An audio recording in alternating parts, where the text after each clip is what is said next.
VCD number 993, இடம் கல்கத்தா, கிழக்கு வங்காளம். முரளி தேதி 15/6/1968. விளக்கம் கொடுக்கப்பட்ட தேதி 12/9/2008. VCD number 993, 993, place Kolkata, West Bengal. Murli dated 15/6/1968. Clarified on 12/9/2008.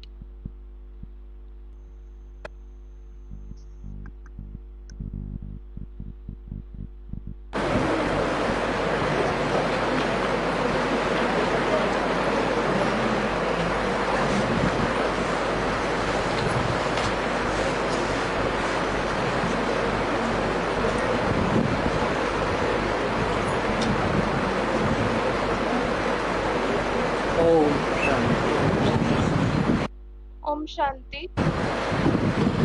आज क्या प्रातः क्लास है? இன்றைய காலை வகுப்பு ஆகும். 15 जून 1968. 15 ஜூன் 68 ये है याद की यात्रा. இது நினைவினுடைய யாத்திரையாகும். और यात्रा में तो बहुत लोग जाते हैं. மற்றும் யாத்திரைக்கு நிறைய பேர் செல்கிறார்கள். परंतु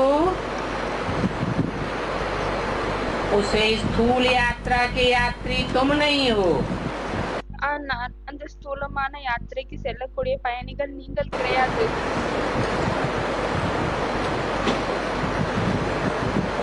वो तो बहुत दूर दूर जाते हैं.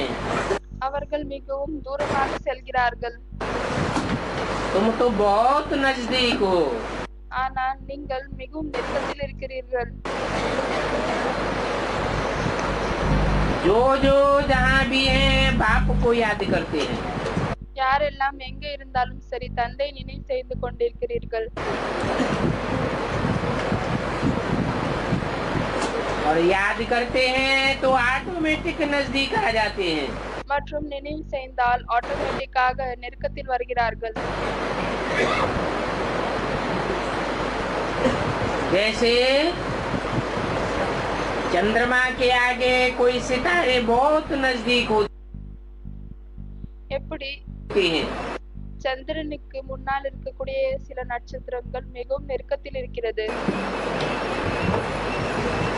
बहुत चमकते हैं. அதிகமாக அவர்கள் மினுக்கிறார்கள். कोई दूर भी होते हैं, कोई नजदीक भी होते हैं. சிலர் தூரமாகவும் இருக்கிறார்கள், சிலர் நெருக்கத்திலும் இருக்கிறார்கள். तुम भी आत्मा रूपी सितारे हो. நீங்களும் கூட ஆத்மாவாக இருக்கக்கூடிய நட்சத்திரங்கள் ஆவீர்கள்.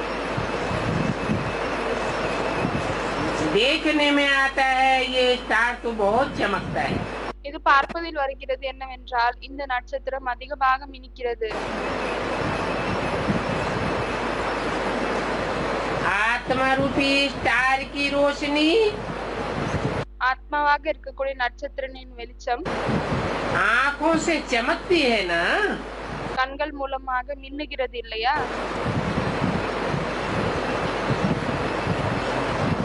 देखने में आ जाता है ये बाप के बहुत नजदीक है. பார்ப்பதில் வருகிறது இவர்கள் தந்தைக்கு மிகவும் அதிகமாக நெருக்கத்தில் இருக்கக்கூடியவர்கள். कोई तो फिर चमकता ही नहीं है. பிறகு சிலர் மின்னுவதே இல்லை. तो तुम्हारा भी गायन है. ஆகவே உங்களுக்கு கூட இந்த பாடல் இருக்கிறது. तुम हो ज्ञान और योग के सितारे. நீங்கள் ஞானம் மற்றும் யோகத்தினுடைய நட்சத்திரங்கள் ஆவீர்கள். धरती के चैतन्य सितारे. இந்த பூமியில் இருக்கக்கூடிய சைத்தன்யமான நட்சத்திரங்கள். और वो है आसमान के जड़ सितारे. மற்றும் அவர்கள் வானத்தில் இருக்கக்கூடிய ஜடமான நட்சத்திரங்கள் ஆவார்கள். तुम बच्चों को ज्ञान सूर्य मिला है। குழந்தைகளாகி உங்களுக்கு ஞான சூரியன் கிடைத்துள்ளார்.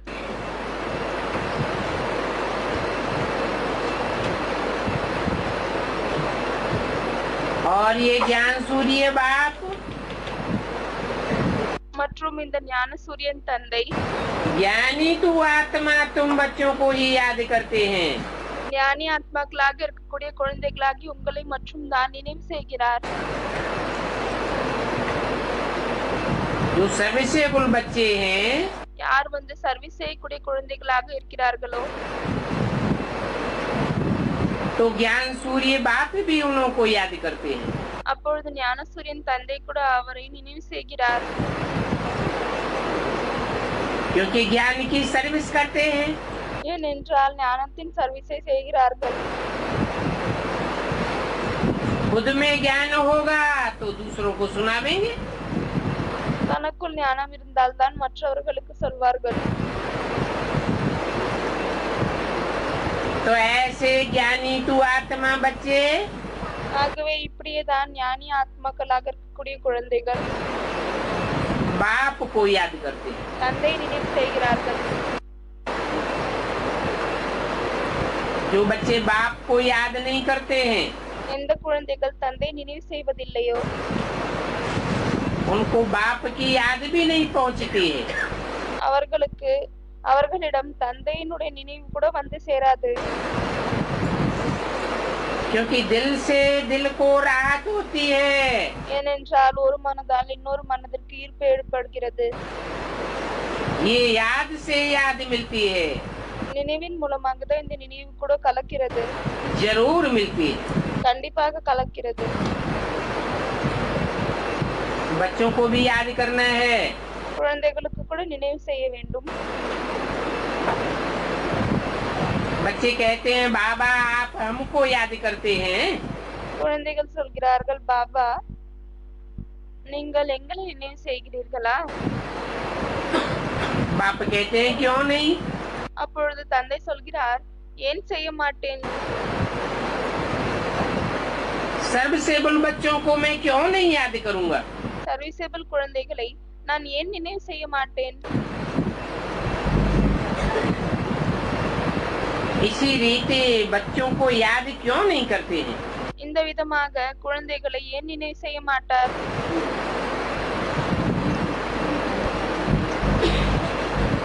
जो याद की ताकत से बहुत पवित्र बनते हैं। யார் நினைவினுடைய பலத்தின் மூலமாக அதிகமாக தூய்மையாகுகிறார்கள். और बाप से जिनका बहुत प्यार है மற்றும் தந்தையோடு யாருக்கு அதிகமாக அன்பிருக்கிறதோ तो कशिश भी ऐसी करते हैं। அப்பொழுது இப்படி ஈர்ப்பும் ஏற்படுகிறது. तो हर एक अपन को पूछे ஆகவே ஒவ்வொருத்தரும் தன்னிடம் கேளுங்கள் कि हम कहाँ तक बाबा को याद करते हैं। நாங்கள் எவ்வளவு தூரம் வரை தந்தை நினைவு செய்கிறோம். एक की याद में रहने से ஒருத்தருடைய நினைவில் இருப்பதால் फिर जैसे कि पुरानी दुनिया भूल जाएगी। பிறகு எப்படி ஆனால் பழைய உலகத்தை மறந்து விடுவீர்கள். बाप को याद करते करते जाकर मिलते हैं। தந்தை தான் நினைவு செய்து கொண்டு சென்று விட்டு சந்திக்கிறார்கள். अभी मिलने का समय आया हुआ है। இப்பொழுது சந்திக்கும் காலம் வந்திருக்கிறது.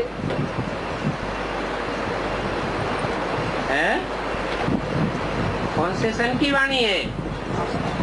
என்ன எந்த வருடத்திற்கான வாணி ஆகும்? 68 की वाणी है। 68 வாணி ஆகும். अभी मिलने का समय आया हुआ है का मतलब क्या हुआ? இப்பொழுது சந்திக்கும் நேரம் வந்திருக்கிறது என்ற அர்த்தம் என்னவாகுகிறது?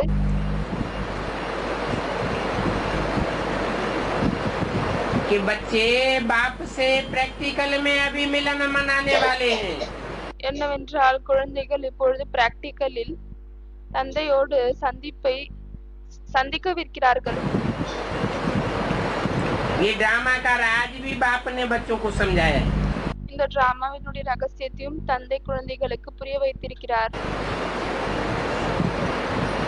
बाप आते हैं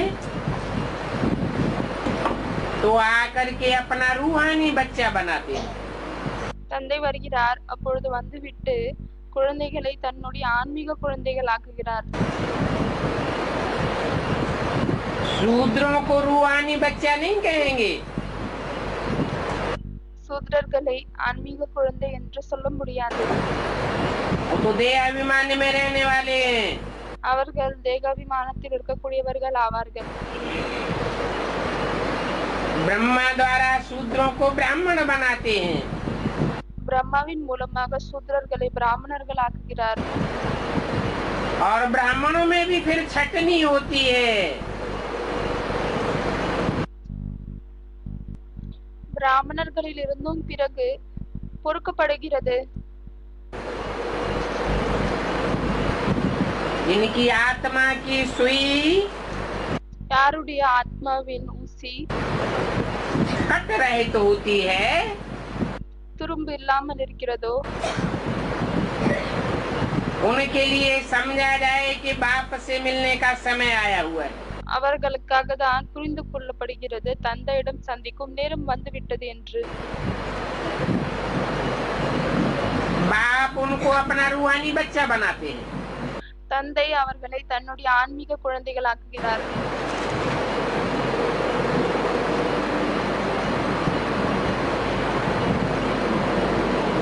पतित से पावन कैसे बने? பத்தித்துல இருந்து எப்படி பாவனம் ஆகுவது तो सिखलाते हैं. बाप तो एक ही है. அதை வந்து கற்றுக் கொடுக்கிறார். தந்தை வந்து ஒருத்தர் தான் ஆவார். उस बाप को सभी याद करते हैं.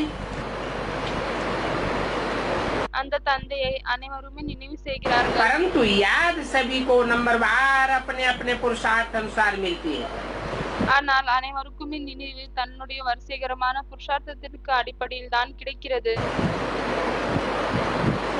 जितना बहुत याद करेंगे எவ்வளவு அதிகமாக நினைவு செய்வோமோ वो तो जैसे कि सामने खड़े हैं. அப்பொழுது எப்படி தெரியும் என்றால் அவங்க நம்மளுக்கு முன்னாடி தான் நின்று கொண்டிருக்கிறார். ऐसे उनको अनुभव में आवेगा. இப்படி அவர்களுக்கு அனுபவம் ஆகும். जैसे बाप उनके सामने खड़ा है. எப்படி என்றால் தந்தை வந்து அவங்களுக்கு முன்னால் தான் நின்று கொண்டிருக்கிறார் என்று அனுபவம் செய்வார்கள். बाप के सामने बच्चे खड़े हैं. பிறகு தந்தைக்கு முன்னால் குழந்தைகள் நின்று கொண்டிருக்கிறாங்க. कर्मातीत अवस्था भी ऐसी ही होनी है. கர்மாத்தீத் நிலை கூட இப்படிதான் நடக்க வேண்டும். जितना याद करेंगे எவ்வளவு நினைவு செய்வீர்களோ उतना कर्मेंद्रियां அவ்வளவுக்கு எவ்வளவு கர்மேந்திரியங்கள் चंचलता से परे होती जाएंगी. எவ்வளவுக்கு எவ்வளவு நினைவு செய்வீர்களோ அவ்வளவுக்கு எவ்வளவு இந்திரியங்கள் நிலையற்ற நிலையிலிருந்து அப்பாற்பட்டு செல்லும்.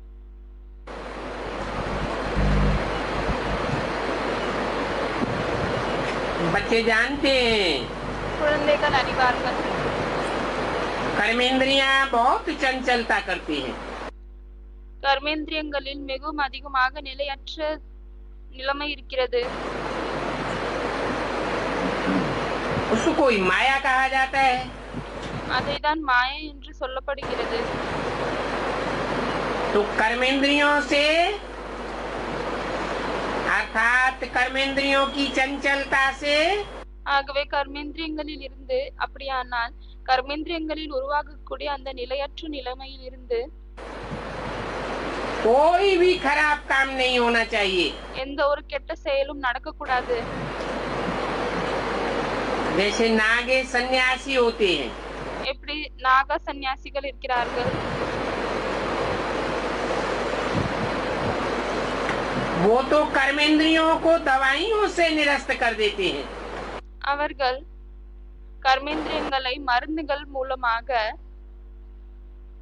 தடுத்து விடுகிறார்கள். तुम्हारे ये ज्ञान के पॉइंट्स हैं दवाइयाँ। இந்த ஞானத்தின் பாயிண்ட்ஸ் தான் உங்களுக்கு மருந்துகளாகும்.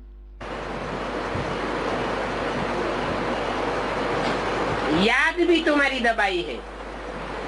நினைவு கூட உங்களுக்கு ஒரு மருந்தாகும்.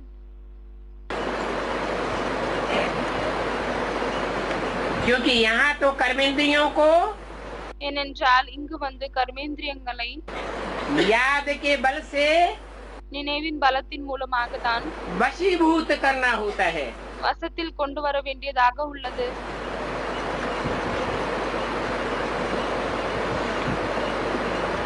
ये है याद की यात्रा। இதுதான் நினைவினுடைய யாத்திரையாகும். इस याद की यात्रा में कर्मेंद्रियों को कोई निरस्त करने की बात नहीं है। இந்த நினைவினுடைய யாத்திரையில் எந்த ஒரு கர்மேந்திரியங்களையும் செயலில்லாத முறையில் செய்யக்கூடிய விஷயம் இல்லை. ஆனால் बच्चे बाप से पूछते हैं, बाबा ऐसा क्यों होता है? குழந்தைகள் தந்தையிடம் கேட்கிறார்கள், பாபா இப்படி ஏன் நடக்கிறது? बाप कहते हैं, தந்தை அப்பொழுது சொல்கிறார், तुम जितना याद में रहेंगे நீங்கள் எவ்வளவுக்கு எவ்வளவு நினைவில் இருப்பீர்களோ उतना उतना कर्मेंद्रियां वश में होती जाएंगी। அவ்வளவுக்கு எவ்வளவு கர்மேந்திரியங்கள் வசத்தில் வந்து கொண்டே செல்லும்.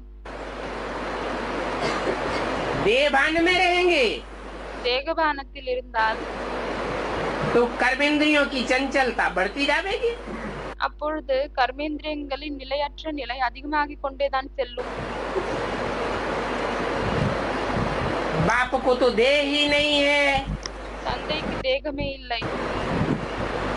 पराई देह में प्रवेश करते हैं। அடுத்தவர்களின் தேகத்தில் பிரவேசம் செய்கிறார்கள்.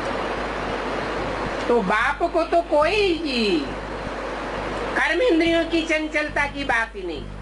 தந்தைக்கு எந்த ஒரு கர்மேந்திரியத்தினுடைய சஞ்சலத்தன்மையினுடைய விஷயமே இல்லை. जिस तन में प्रवेश करते हैं அவர் எந்த உடலில் பிரவேசம் செய்கிறாரோ उनकी कर्मेंद्रियां भी वशीभूत होती जाती हैं। அவர்களுடைய கர்மேந்திரியம் கூட வசத்தில் வந்து கொண்டே செல்கிறது.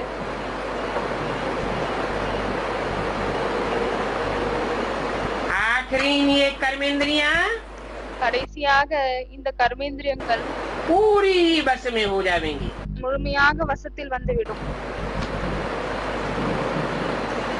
इसको कहा जाता है कर्मातीत अवस्था। இதைதான் கர்மாतीत நிலை என்று சொல்லப்படுகிறது. கர்மங்களில் இருந்து அப்பாற்பட்ட நிலை. इसलिए भारत का प्राचीन योग गाया हुआ है। அதனால்தான் பாரதத்தின் பழமையான யோகம் என்று பாடப்பட்டிருக்கிறது. और ये कर्मेंद्रियों को वशीभूत करने का प्राचीन योग तो மற்றும் இந்த கர்மேந்திரங்களை வசத்தில் கொண்டு வரக்கூடிய பழமையான யோகம் என்பது एक भगवान बाप ही सिखाते हैं। ஒரே ஒரு பகவான் தந்தை மற்றும் தான் கற்பிக்கிறார். और कोई सन्यासी उदासी महात्मा மற்றும் வேற எந்த ஒரு சன்னியாசிகள் உதாசிகள் மகாத்மாக்கள் कर्मेंद्रियों को वशीभूत नहीं करना सिखा पाया। எந்த ஒரு கர்மேந்திரியத்தை வசத்தில் கொண்டு வரதை கற்றுத்தர முடியவில்லை. भगवान ही सिखलाते हैं अपने बच्चों को। பகவான் ஒருத்தர் மட்டும் தான் தன்னுடைய குழந்தைகளுக்கு கற்றுக் கொடுக்கிறார்.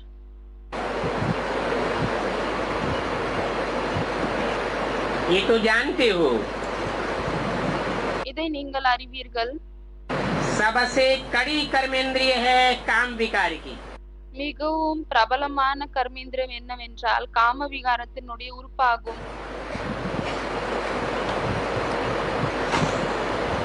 उस पर योग से जीत पाने का पुरुषार्थ करना है। அதன் மீது யோகத்தின் மூலமாக வெற்றி அடைவதற்கான புருஷார்த்தத்தை செய்ய வேண்டும். अभी सहज सहज कर्मेंद्रियां बस में नहीं हो जाएंगी। இப்பொழுது சகஜமாக கர்மேந்திரங்கள் வந்து வசத்தில் வந்து விடாது. वो तो पिछाड़ी में हो जाएंगी। அது பின்னால் தான் அப்படி ஆகும். और पिछाड़ी का ही गायन है, अतीन्द्रिय सुख पूछना हो तो गोप गोपियों से पूछो। மற்றும் பின்னால் வருவதற்காக தான் இந்த மகிமை இருக்கிறது. என்னவென்றால் அத்தீந்திரிய சுகத்தை கேட்கணும் என்றால் கோப கோபிகளிடம் கேளுங்கள். जब तुम्हारी परिपक्व अवस्था हो जाएगी, எப்பொழுது உங்களது நிலை உறுதியாகி விடுகிறதோ அப்பொழுதுக்கான மகிமையாகும். याद में तुम परिपक्व स्टेज को पावेंगे நினைவில் நீங்கள் உறுதியான நிலையை அடைவீர்கள். तो कोई भी कर्मेंद्री चंचलता नहीं करेगी। அப்பொழுது எந்த ஒரு கர்மேந்திரியம் கூட சஞ்சலம் அடையாது. अभी इस संगम युग में இப்பொழுது இந்த சங்கம யுகத்தில் चंचलता बंद होने से फिर 21 जन्म के लिए ये इंद्रियां बिल्कुल धोखा नहीं देंगी। நிலையற்ற நிலை நிற்பதால் பிறகு வரக்கூடிய 21 பிறவிகளுக்கு இந்த இந்திரியம் எந்த ஒரு இந்திரியம் கூட ஏமாற்றத்தை கொடுக்காது. अंतमते सो ऐसी गति हो जाएगी। எப்படிப்பட்ட கடைசி நிலையோ அப்படிப்பட்ட கதி ஆகிவிடும். 21 जन्म के लिए 21 பிறவிகளுக்காக कर्मेंद्रियां बस में आ जाएंगी। கர்மேந்திரியங்கள் வசத்தில் வந்துவிடும்.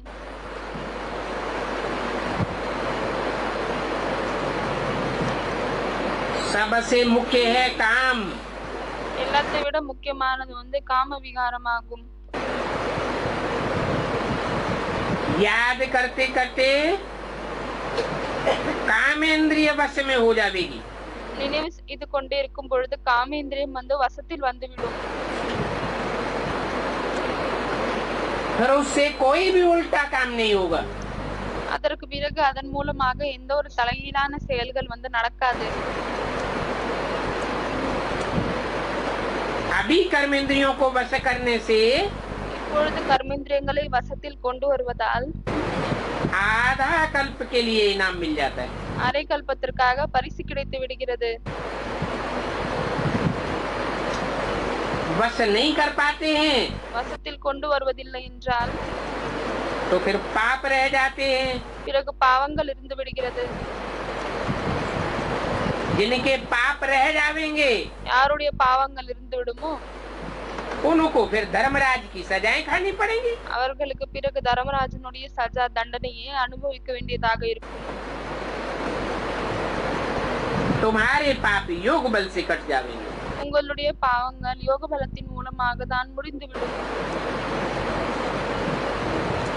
अभी तुम पवित्र होते जाते हो। இப்பொழுது நீங்கள் தூய்மையாகிக் கொண்டே செல்கிறீர்கள். ये नंबर 1 सब्जेक्ट है।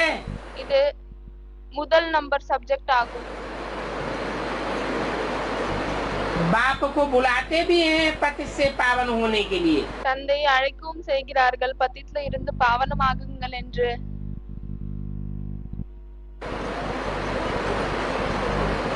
तो बाप ही आकर के पावन बनाते हैं। ஆகவே தந்தை தான் வந்துவிட்டு பாவனமாக்குகிறார். आवे ही नहीं तो पावन बनेंगे कैसे? வரவே இல்லை என்றால் பிறகு எப்படி பாவனமாக்க முடியும்? ऐसे भी नहीं कि सिर्फ ज्ञान सुनाने के लिए आते हैं। இப்படியும் கூட இல்லை என்னவென்றால் வெறும் ஞானத்தை சொல்வதற்காக மட்டும்தான் வருகிறார் என்று. ज्ञान तो इसलिए सुनाया जाता है कि पतित पावन बाप की पूरी पहचान हो जाए। ஞானம் எதற்காக சொல்லப்படுகிறது என்றால் பதித்த பாவன தந்தையினுடைய முழு அறிமுகம் கிடைத்து விடணும் என்பதற்காக தான் சொல்லப்படுகிறது.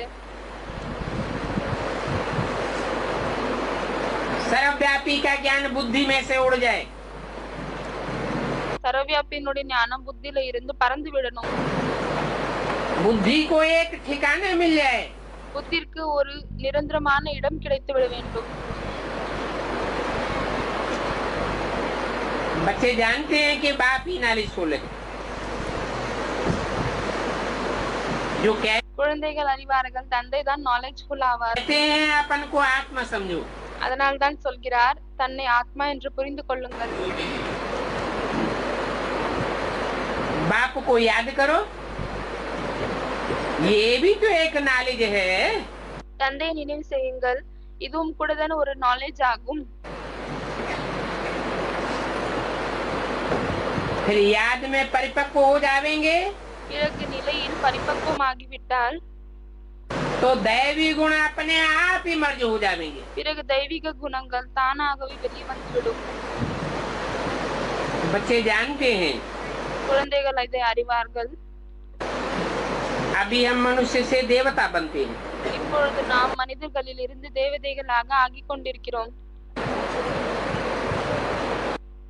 तो दैवी गुण तो जरूर धारण करने हैं। ஆகவே தெய்வீக குணங்கள் என்பது கண்டிப்பாக தாரணை செய்ய வேண்டும். अपनी जांच करते रहना है। தன்னை செக் பண்ணி கொண்டே இருக்கணும். नोट करने से अपने ऊपर सावधानी रहेगी। நோட் செய்வதால் தன் மீது கவனம் இருக்கும். अपनी जांच करते रहेंगे तो फिर कोई भी भूल नहीं होगी। தன்னை செக் பண்ணி கொண்டே இருந்தால் பிறகு எந்த ஒரு தவறுகளும் ஏற்படாது. बाप खुद कहते हैं தந்தை தானே சொல்கிறார், कि माम एकम याद करो। என்னை ஒருவனை மட்டும் நினைவு செய்யுங்கள். कोई दूजम को याद करेंगे तो देहभान जरूर आवेगा। வேற யாரையாவது நினைவு செய்தால் பிறகு கண்டிப்பாக தேகபானம் வரும். मैं तो सदा शिव हूँ। நான் எப்பொழுதுமே சதாசிவனாக இருக்கிறேன். सदैव आत्मिक स्थिति में रहने वाला हूँ। எப்பொழுதுமே ஆத்மீக நிலையில் இருக்கக்கூடியவனாக இருக்கிறேன். तो सिर्फ मुझे ही याद करना है। ஆகவே பிறகு வெறும் என்னை மட்டும் தான் நினைவு செய்ய வேண்டும். वो बाप जब आते हैं அந்த தந்தை எப்பொழுது வருகிறாரோ तब ही डायरेक्शन आदि देते हैं। அப்பொழுதுதான் டைரக்ஷன் எல்லாம் கொடுக்கிறார்.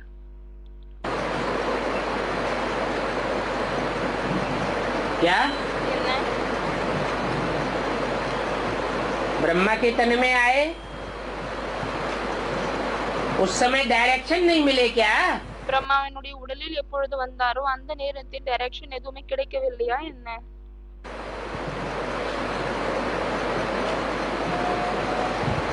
ब्रह्मा के द्वारा बाप ने कर्म करके दिखाए। பிரம்மாவின் மூலமாக தந்தை கர்மங்களை செய்து காமித்தார். तो बच्चों को कर्मों में ब्रह्मा को फॉलो करना है। ஆகவே குழந்தைகளுக்கு கர்மங்களில் பிரம்மாவை ஃபாலோ செய்ய வேண்டும். परंतु डायरेक्शन बाप के ऊपर चलना है। ஆனால் டைரக்ஷன் தந்தையினுடைய டைரக்ஷன் மீது தான் நடக்க வேண்டும். बाप के डायरेक्शन पर चलेंगे தந்தையினுடைய டைரக்ஷன் படி நடந்தால் तो कभी भी भूल नहीं होगी। அப்பொழுது ஒரு பொழுதும் தவறுகள் ஏற்படாது. अभी इन डायरेक्शंस पर अमल करना है आत्माओं को। இப்பொழுது இந்த டைரக்ஷனை வழியில் கொண்டு வர வேண்டும். क्योंकि तुम भी पार्ट बजाते हो इस शरीर द्वारा। ஏனென்றால் நீங்களும் கூட இந்த உடலின் और மூலமாக பாட் बाप செய்கிறீர்கள். भी डायरेक्शन देते हैं इस शरीर द्वारा। மற்றும் தந்தை கூட இந்த உடலின் மூலமாக தான் டைரக்ஷனை கொடுக்கிறார். तो जरूर बाप को डायरेक्शन देने के लिए அப்பொழுது கண்டிப்பாக தந்தையிற்கு டைரக்ஷனை கொடுப்பதற்காக इस शरीर में आना पड़े। இந்த உடலில் வர வேண்டியதாக உள்ளது. ये बहुत वंडरफुल बातें हैं। இது மிகவும் வண்டர்ஃபுல்லான விஷயங்களாகும்.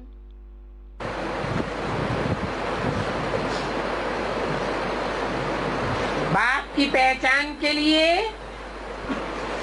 ये त्रिमूर्ति का चित्र कितना क्लियर है। தந்தையினுடைய அறிமுகத்திற்காக இந்த திருமூர்த்தியினுடைய படம் எவ்வளவு கிளியராக இருக்கிறது.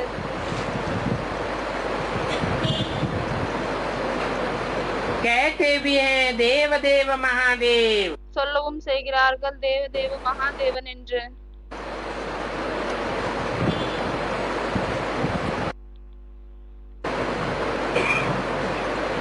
त्रिमूर्ति में ब्रह्मा भी बैठा हुआ है। திருமூர்த்தியில் பிரம்மாவும் கூட அமர்ந்திருக்கிறார் இல்லையா? वो ब्रह्मा तपस्या करके அந்த பிரம்மா தவம் செய்துவிட்டு यह नारायण बनते हैं। இந்த நாராயணனாக ஆகுகிறார். फिर 84 जन्मों के बाद ये ब्रह्मा बनते हैं। அதற்கு பிறகுதான் 84 பிறவிகளுக்கு பிறகு இந்த பிரம்மாவாக ஆகிறார். पावन विष्णु से पतित बनने में பாவன விஷ்ணுவிலிருந்து பதித்தமாகுவதற்காக 5000 वर्ष लग जाते हैं। 5000 வருடம் பிடிக்கிறது. फिर पतित ब्रह्मा को அதற்கு பிறகு பதித்தமான பிரம்மாவிற்கு पावन बनने में 1 सेकंड लगता है।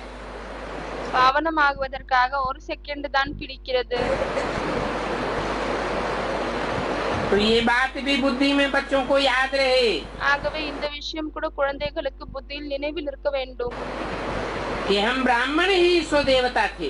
நாங்க பிராமணர்கள் தான் தேவதைகளாக இருந்தோம். फिर हमने ही 84 का चक्कर लगाया।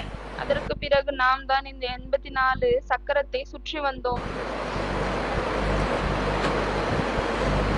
जो 84 का पूरा चक्कर नहीं लगाते हैं யார் 84 முழுமையான சக்கரத்தை சுற்றி வருவதில்லையோ वो देवता धर्म की पक्की आत्माएं नहीं है। அவர்கள் தேவதா தர்மத்தை சேர்ந்த பக்கவான ஆத்மாக்கள் கிடையாது. वो कम जन्म लेने वाले ब्राह्मण सो देवता बनने वाली आत्माएं அவர்கள் கம்மியான பிறப்பை எடுத்துக்கொள்ளக்கூடிய பிராமணர்களிலிருந்து தேவதை ஆகக்கூடியவர்கள் जरूर द्वापर युग से दूसरे धर्म में कन्वर्ट हो जाएंगी। கண்டிப்பாக துவாபர யுகத்திலிருந்து மற்ற தர்மத்தில் கன்வெர்ட் ஆகுவாங்க. और भारत को धोखा दे देंगी। மற்றும் பாரதத்திற்கு ஏமாற்றத்தை கொடுத்து விடுவாங்க. 15/6/68 की वाणी का दूसरा पेज। வாணியினுடைய 2வது பக்கம். अभी तुम बच्चे तो फिर से देवता बनने आए हो। இப்பொழுது குழந்தைகளாகி நீங்கள் திரும்பவும் தேவதை ஆகுவதற்காக வந்திருக்கிறீர்கள்.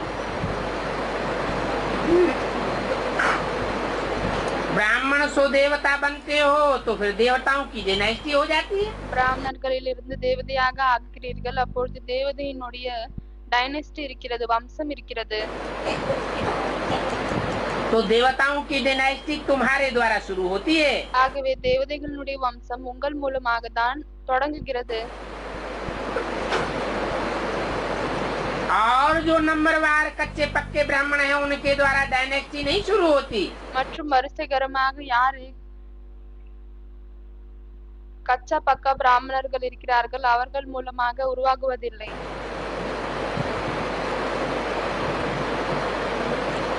तो ऐसे पक्के ब्राह्मण सो देवता ஆகவே இப்படிப்பட்ட உறுதியான பிராமணர்களிலிருந்து தேவதைகள் जब द्वापर युग में भक्ति शुरू होती है இப்பொழுது துவாபர யுகத்தில் பக்தி தொடங்குகிறதோ तो बहुत प्रेम से अव्यभिचारी याद में रहकर उनको याद करते हैं। அப்பொழுது மிகவும் அன்பில் இருந்து அவ்வியபிச்சாரமான நினைவில் இருந்து அவர்களை நினைவு செய்கிறார்கள். अभी वही बाप तुमको ये पद दिलाने के लिए युक्ति बतलाते हैं। அப்பொழுது அதே தந்தை தான் இந்த பதவியை அடைவதற்காக உங்களுக்கு யுக்தியை சொல்கிறார். और ये युक्ति बहुत सहज है। மற்றும் இந்த யுக்தி மிகவும் சகஜமானதாகும். याद भी बहुत सहज है। நினைவும் கூட மிகவும் சகஜமானதாகும். सिर्फ युक्ति अपनाने के लिए வெறும் அந்த யுக்தியை தனதாக்கிக் கொள்வதற்காக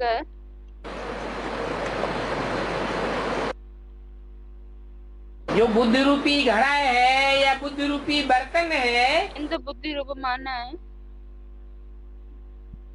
சாமான் இருக்கிறதோ குடம் இருக்கிறதோ वो पवित्र चाहिए। அது தூய்மையானதாக வேண்டும். औरों का संग नहीं चाहिए। மற்றவர்களுடைய தொடர்பு இங்கு தேவையில்லை. औरों की याद भी नहीं चाहिए। மற்றவர்களின் நினைவு கூட தேவையில்லை. दृष्टि वृत्ति कृति திருஷ்டி, பார்வை, உள்ளுணர்வுகள், वाचा தோற்றம், பிறகு சொற்கள் हर तरीके से एक बाप का संग का रंग चाहिए। எல்லா விதத்திலும் ஒரே ஒரு தந்தையினுடைய சங்கத்தின் சாயம் தான் தேவை. औरों का संग लेते रहेंगे மற்றவர்களின் சங்கத்தை எடுத்துக்கொண்டே இருந்தால், தொடர்பை எடுத்துக்கொண்டே இருந்தால், तो बुद्ध रूपी पात्र पवित्र बनता रहेगा। அப்பொழுது புத்தி ரூபமாக இருக்கக்கூடிய பாத்திரம் அசுத்தமாகிக் கொண்டே செல்லும். कहते हैं शेरनी का दूध சொல்லவும் செய்கிறார்கள், பெண் சிங்கத்தினுடைய பால் सोने के बर्तन में ही ठहरता है। தங்க பாத்திரத்தில் தான் இருக்கிறது. तो बुद्ध रूपी पात्र को ஆகவே புத்தி ரூபமாகிய பாத்திரத்தை सोना था सच्चा बनाना है। உண்மையானது அப்படியானால் தங்கம் போல் ஆக்க வேண்டும். தங்கம் போல் ஆக்கணும் என்றால் உண்மையாக இருக்க வேண்டும். झूठा बनाना माना बेविचारी होना। பொய்யாக ஆக்குவது என்றால் விபச்சாரமாக ஆக்குவது.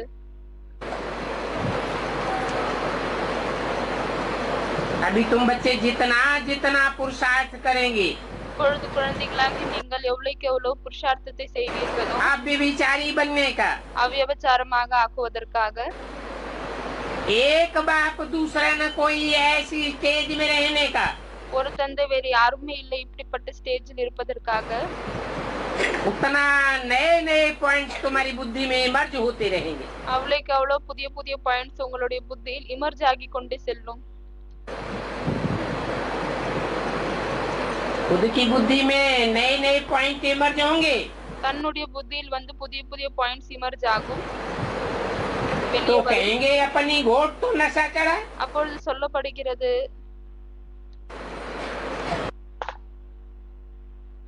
நாம் எவ்வளவு தேய்ப்போமோ அவ்வளவு போதை ஏறும். नशा चढ़ेगा दूसरों की सेवा करने से। மற்றவர்களுக்கு சேவை செய்வதால் தான் போதை ஏறுகிறது.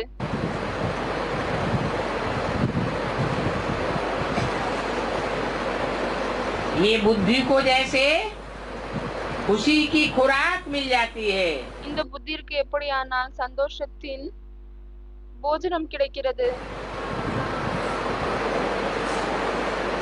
ज्ञान अच्छा सुनाते रहेंगे, ஞானத்தை நல்ல விதமாக சொல்லிக் கொண்டே இருப்பார்கள்.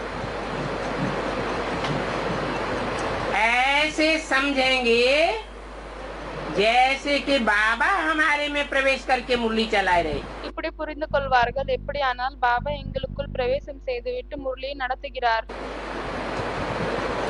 हमारी आत्मा तो बुद्धू है, எங்களது ஆத்மா வந்து முட்டாளாகும்.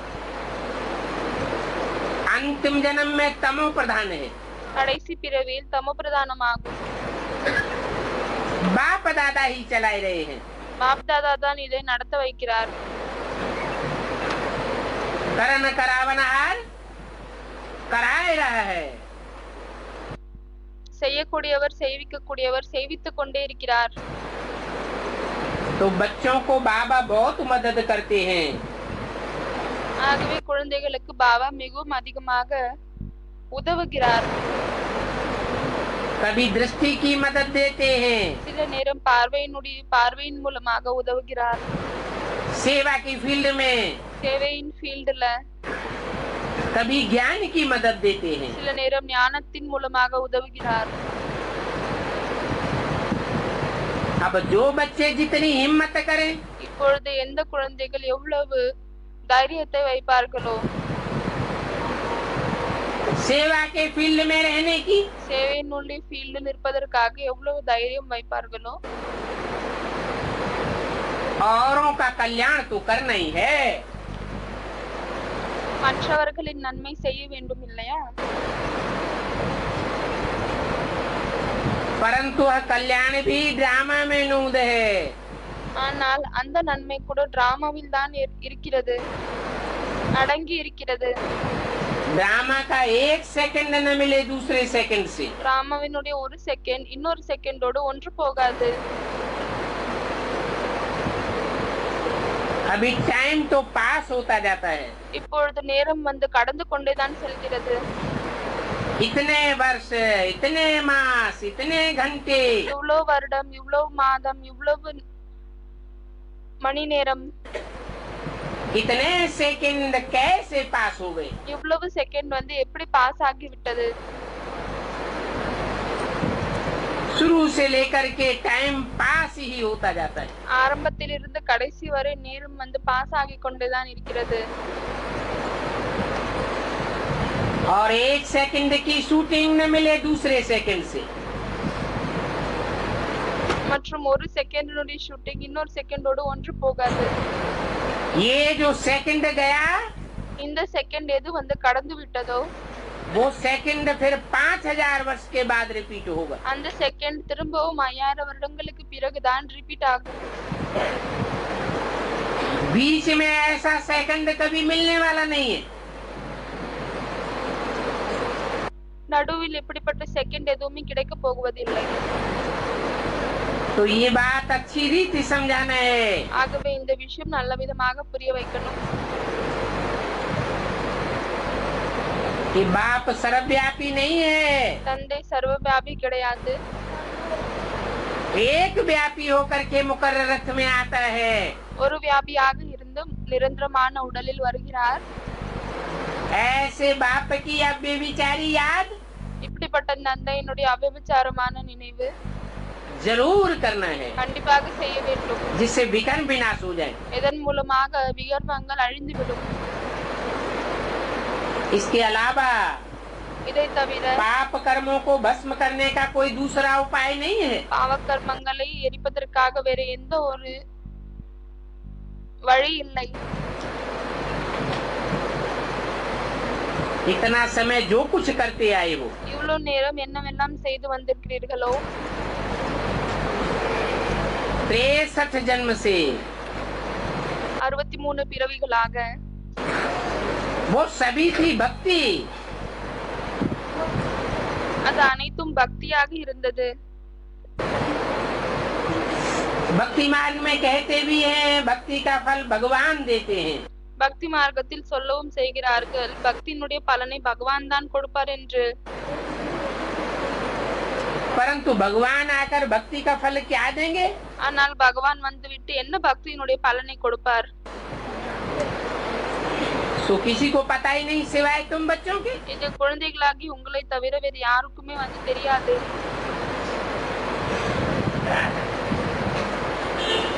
क्या फल देते हैं, कब देते हैं, कैसे देते हैं, என்ன பலனை கொடுக்கிறார், எப்பொழுது கொடுக்கிறார், எப்படி கொடுக்கிறார், ये कुछ भी पता नहीं है। இது எதுவுமே வந்து தெரியாது.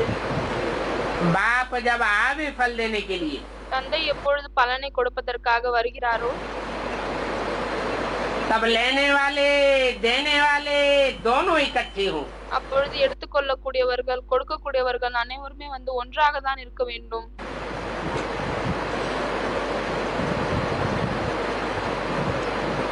बाप चला जाता है तो न लेने वाला न देने वाला रहा।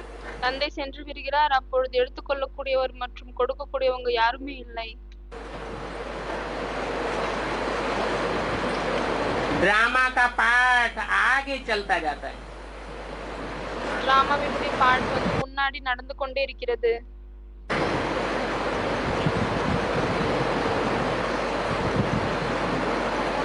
सारी हयाती में अभी यह अंतिम जन्म है। முழு கல்பத்திலும் இது வந்து கடைசி பிறவியாகும். ये सबकी अंतिम लाइफ है। இது அனைவருக்குமே வந்து கடைசி வாழ்க்கையாகும்.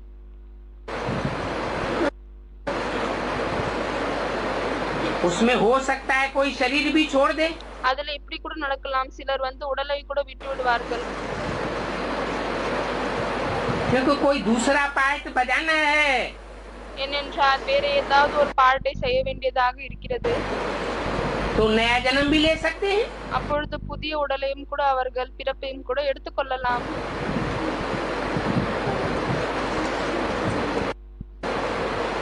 किसका बहुत पाप होगा, சிலருக்கு அதிகமாக பாவங்கள் இருக்கிறது என்றால், बहुत हिसाब किताब होगा, அதிகமாக கணக்கு வழக்கு இருக்கிறது என்றால், तो कोई 10 जन्म भी ले सकते हैं। பிறகு அவர்கள் 10 பிறப்பு கூட எடுத்துக்கொள்ளலாம். ब्राह्मण जन्म में 10 जन्म नहीं लेंगे। பிராமண வாழ்க்கையில் பிராமண பிறப்பில் 10 பிறப்பு எடுக்க மாட்டார்கள். कहाँ लेंगे? ஆனால் எங்கு எடுத்துக்கொள்வார்கள்? शूद्रों की दुनिया में। சூத்ரர்களின் உலகத்தில் எடுப்பார்கள். ब्राह्मण जन्म में बहुत बहुत करके 2-3 जन्म ही होते हैं। பிராமண பிறவியில் ரொம்ப அதிகமாக பார்த்தால் கூட 2 இல்லையான 3 பிறவிகள் தான் எடுத்துக்கொள்ள முடியும். इससे जास्ती जन्म नहीं होते। இதை தவிர அதிகமான பிறப்புகள் இருக்காது.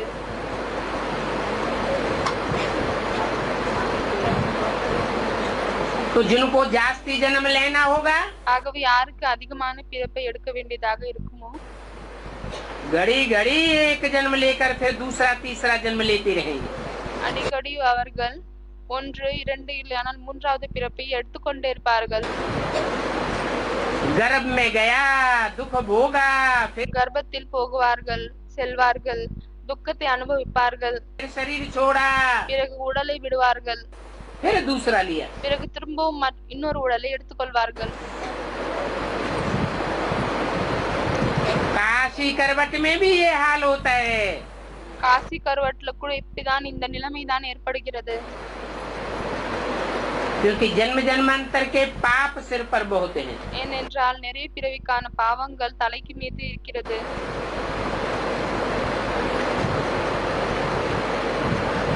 परंतु काशी करवट खाने वालों में योग बल तो होता ही नहीं है। ஆனால் காசி கருவட்டை சாப்பிடக்கூடியவர்களின் யோக பலம் இருப்பதே இல்லை.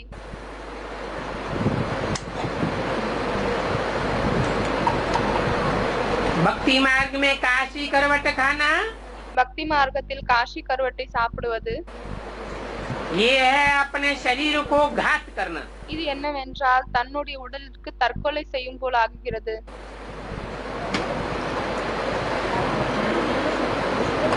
अभी तो ज्ञान की बातें बाप बतलाते हैं। இப்பொழுது ஞானத்திற்கான விஷயம் தான் தந்தை சொல்கிறார்.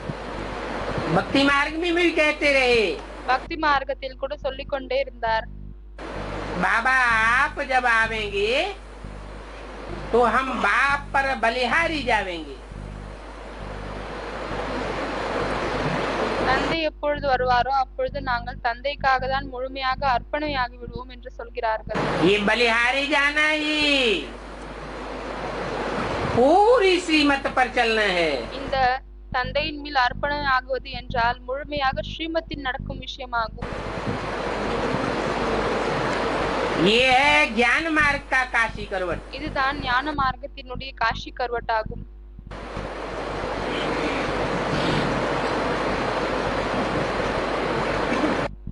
பக்தி மார்க்கத்தினுடைய காஷி கருவட் என்றால் காஷியில் ஒரு கிணறு இருக்கும். அந்த கிணறில் கூர்மையான பொருட்கள் இருக்கும். அதில் குதித்து இறந்து விட்டால், காஷியில் இறந்தால் ஸ்வர்க்கத்திற்கு போகுவாங்கள் என்று நினைத்து கொண்டு அதில் குதித்து இறப்பார்கள். அதுதான் காஷி கருவட் ஆகும். परंतु काशी करवट का अर्थ किसी को पता नहीं। ஆனால் அந்த காஷி கருவட்னுடைய அர்த்தம் யாருக்குமே தெரியாது. भक्ति मार्ग में तो बलि चढ़ते हैं। பக்தி மார்க்கத்தில் பலி ஏறுகிறார்கள். बलि चढ़ना भी वो भक्ति है। பலி ஏறுவது கூட பக்தி ஆகும். ये दान पुण्य तीर्थ आदि जो कुछ भी करते हैं, இந்த தானம், புண்ணியம், தீர்த்தம் என்னவெல்லாம் நீங்கள் செய்கிறீர்களோ उसमें लेन देन किससे होती है? அதுல யாரிடம் கொடுக்கல் வாங்கல் இருக்கிறது? दान करें, पुण्य करें, तीर्थ करें, लेन देन तो पापात्माओं के साथ होती है। தானம் செய்தாலும் சரி, புண்ணியம் செய்தாலும் சரி, தீர்த்தம் செய்தாலும் சரி, அதுல கொடுக்கல் வாங்கல் பாவ ஆத்மாக்களோடு தான் இருக்கிறது. क्योंकि रावण राज्य ही तो है ना। ஏனென்றால் ராவண ராஜ்யமாக தான் இருக்கிறது. अभी बाप समझाते हैं இப்பொழுது தந்தை புரிய வைக்கிறார். कि जो कुछ भी लेन देन आदि करना है बड़ी खबरदारी से करना। இப்பொழுது என்னவெல்லாம் கொடுக்கல் வாங்கல் செய்யணுமோ அது எல்லாமே மிகவும் கவனத்தோடு செய்யுங்கள்.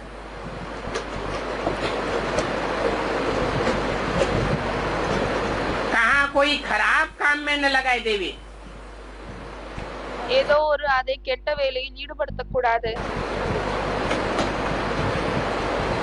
नहीं तो सिर पर बोझा बहुत चढ़ जाएगा। இல்லையானால் தலை மீது அதிகமாக பாவங்கள் ஏறிவிடும்.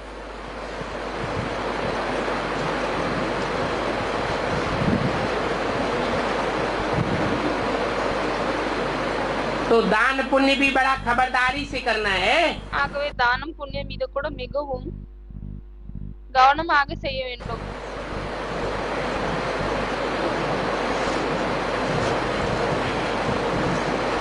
भक्ति मार्ग में गरीबों को अन्न अथवा कपड़े आदि दान में दिया जाता है। பக்தி மார்க்கத்தில் ஏழைகளுக்கு சாப்பாடு இல்லையானால் துணிமணி தானத்தில் கொடுக்கப்படுகிறது. आजकल तो धर्मशाला आदि भी बनवा कर देते हैं। இன்றைய நாட்களில் பார்த்தீர்கள் என்றால் தர்மசாலா கூட இருக்கிறது, உருவாகி கொடுக்கிறார்கள். क्योंकि साहूकारों को तो बड़े बड़े महल होते हैं। ஏனென்றால் பணக்காரர்களிடம் மிகவும் பெரிய பெரிய மாளிகைகள் இருக்கிறது. और गरीबों के लिए तो झोपड़ियां ही हैं। மற்றும் ஏழைகளுக்காக குடிசைதான் இருக்கிறது. वो बेचारे गरीब तो गंदे नालों के आगे पड़े रहते हैं। அந்த ஏழைகள் பாவம் அழுக்கான சாக்கடைக்கு முன்னால் தான் இருக்கிறார்கள். जैसे कि वह गंदे नालों के किनारे रहने के लिए हिरे हुए हैं। எப்படியானால் அந்த அழுக்கான சாக்கடைக்கு பக்கத்தில் இருப்பது அவங்களுக்கு பழக்கமாகி விட்டது. तो उनको बास आदि भी नहीं आती। அப்படி இருக்கும் பொழுது அவர்களுக்கு துர்நாற்றம் கூட வருவதில்லை. उस कचरे का फिर खाद बनता है। அந்த குப்பையினால் பிறகு உரம் தயாராகுகிறது. वो खाद फिर बिकता भी है। பிறகு அந்த உரத்தை விற்பனைக்கு கொண்டு வருகிறார்கள். उस खाद से फिर बहुत खेती होती है। அந்த குப்பையின் மூலமாக அதிகமாக வயல் வேலை நடக்கிறது. அந்த எரு உருவாக்குறாங்க, அதன் மூலமாக நிறைய வயல் வேலை உருவாகுகிறது, நடக்கிறது. सतयुग में तो ऐसे किचड़े आदि की खेती होती ही नहीं है। சத்தியுகத்தில் பார்த்தீர்கள் என்றால் அந்த குப்பையால் உருவாக்கப்பட்ட எருவின் மூலமாக எந்த ஒரு வயல் வேலையும் நடக்காது. वहाँ तो मिट्टी ही बड़ी नई होगी। அங்கு இந்த மண்ணே மிகவும் புதியதாக இருக்கும். उस दुनिया का नाम ही है पैराडाइज। அந்த உலகத்தின் பெயரே பாரடைஸ் ஆகும். नाम भी गाया हुआ है, पुखराज परी, सब्ज परी। பெயரும் கொடுக்கப்பட்டிருக்கிறது அங்க இருக்கக்கூடிய பரிகளுக்கு.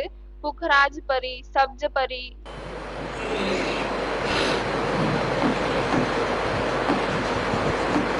जैसे कि वैल्यूबल रतन होते हैं ना, எப்படியானால் விலை உயர்ந்த ரத்தினங்கள் இருக்கிறது இல்லையா,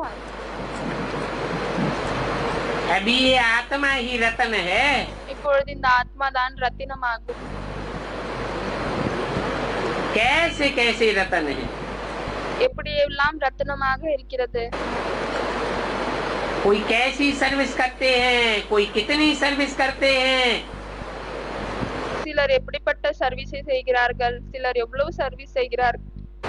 कोई तो फिर कहते हैं हम सर्विस नहीं कर सकते। பிறகு சிலர் இப்படியும் சொல்கிறார்கள், எங்களால் சர்வீஸை செய்ய முடியாது. अभी बाबा के रतन तो सभी है ना। இப்பொழுது அனைவருமே பாபாவினுடைய ரத்தினங்கள் ஆவீர்கள் இல்லையா. परंतु उनमें नंबरवार पुरुषार्थ अनुसार हैं। ஆனால் அதிலே கூட வரிசைகரமாக புருஷார்த்தத்தின் அடிப்படையில் தான் இருக்கிறார்கள். जो रतन फिर पूजे जाते हैं। எந்த ரத்தினங்களை பிறகு பூஜை செய்யப்படுகிறது. और पूजा तो होती ही है देवी देवताओं की। பிறகு தேவி தேவதைகளுக்கு மட்டும்தான் பூஜை நடக்கிறது. भक्ति मार्ग में तो अनेकानेक प्रकार की पूजाएं होती हैं। பக்தி மார்க்கத்தில் நிறைய விதமான பூஜைகள் நடக்கிறது. वो भी ड्रामा में सभी नूद है। அதுவும் எல்லாமே டிராமாவில் அடங்கியிருக்கிறது. भक्ति मार्ग में होती है पूजा, பக்தி மார்க்கத்தில் பூஜை நடக்கிறது. और ज्ञान मार्ग में होती है याद। ஆனால் ஞான மார்க்கத்தில் நினைவுதான் இருக்கிறது.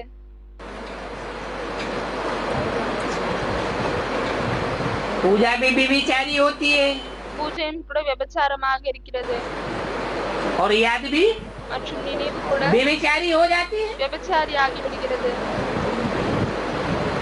पहले पहले तुम आप व्यभिचारी पूजा करते थे, முதலில் நீங்கள் அவ்விபச்சாரமான பூஜையை செய்து கொண்டிருந்தீர்கள் जिन्होंने अब व्यभिचारी पूजा की होगी, யார் அவ்விபச்சாரமான பூஜையை செய்திருப்பார்களோ जिनके वो संस्कार पक्के होंगे, யாருக்கு அப்படிப்பட்ட சம்ஸ்காரம் பக்காவாக இருக்குமோ वो अभी भी अभिचारी याद में रहने का पुरुषार्थ करेंगे। அவைகள் இப்பொழுது கூட அவ்விபச்சாரமான நினைவில் இருப்பதற்கான முயற்சியை செய்வார்கள் तो ये सभी ड्रामा में नूद है। ஆகவே இது அனைத்தும் டிராமாவில் அடங்கியிருக்கிறது ये नूद देख करके मजा आता है। இது எல்லாமே பார்த்து விட்டு மஜா வருகிறது हम सभी एक्टर्स हैं। நாம் அனைவருமே ஆக்டர் ஆவோம் इस समय तुमको नॉलेज मिलती है, இந்த நேரத்தில் தான் உங்களுக்கு நாலேஜ் கிடைக்கிறது इस ड्रामा की। இந்த டிராமாவினுடைய நாலேஜ் கிடைக்கிறது ये नॉलेज लेकर के तुम बहुत खुश होते रहते हो। இந்த நாலேஜை எடுத்துக்கொண்டு நீங்கள் மிகவும் குஷியாகி கொண்டே இருக்கிறீர்கள் जानते हो நீங்கள் இதை அறிவீர்கள் कि ड्रामा में भक्ति का भी पार्ट है। டிராமாவில் பக்திக்கான பாட்டும் இருக்கிறது और इस संगम युग में भक्ति मार्ग की नूद करने वालों का भी पार्ट है। மற்றும் இந்த சங்கம் யுகத்தில் பக்தி மார்க்கத்தை டிராமாவில் அடங்கக்கூடியவர்களின் பாட்டும் இருக்கிறது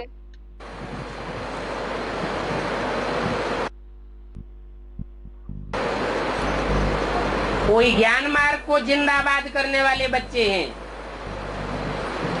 சிலர் ஞான மார்க்கத்திற்கு வெற்றி கொண்டு வரக்கூடிய குழந்தைகள் இருக்கிறார்கள் कोई फिर भक्ति मार्ग ही चलाते रहते हैं। பிறகு சிலர் பக்தி மார்க்கத்தை நடத்தி கொண்டே இருக்கிறார்கள் बाप ने तो तुम बच्चों को स्लोगन दिया, தந்தை உங்களுக்கு ஸ்லோகன் கொடுத்திருக்கிறார் ज्ञान मार्ग जिंदाबाद, भक्ति मार्ग मुर्दाबाद। ஞான மார்க்கம் வாழ்க பக்தி மார்க்கம் பொழியட்டும் भक्तों को भक्ति में भी बड़ी खुशी होती है। பக்தர்களுக்கு பக்தியில் கூட மிகவும் சந்தோஷம் ஏற்படுகிறது कोई गुरु ने कहा माला फेरो, ஏதோ ஒரு குரு சொல்லிவிட்டார் மாலையை உருட்டுங்கள் तो बस அப்பொழுது அவ்வளவுதான் उस खुशी में माला ही फेरते रहते हैं। அந்த சந்தோஷத்தில் மாலையை தான் உருட்டி கொண்டே இருக்கிறார்கள் परंतु माला के बारे में जानते कुछ भी नहीं। ஆனால் மாலையை பற்றி எதுவுமே அறிவதில்லை अभी शिव तो है निराकार, இப்பொழுது சிவன் வந்து நிராகார ஆவார் उनको भला फिर दूध पानी आदि क्यों चढ़ाते हो? அப்படி இருக்கும் பொழுது அவருக்கு பிறகு பால் தண்ணி எல்லாம் ஏன் அர்ப்பணை செய்கிறீர்கள்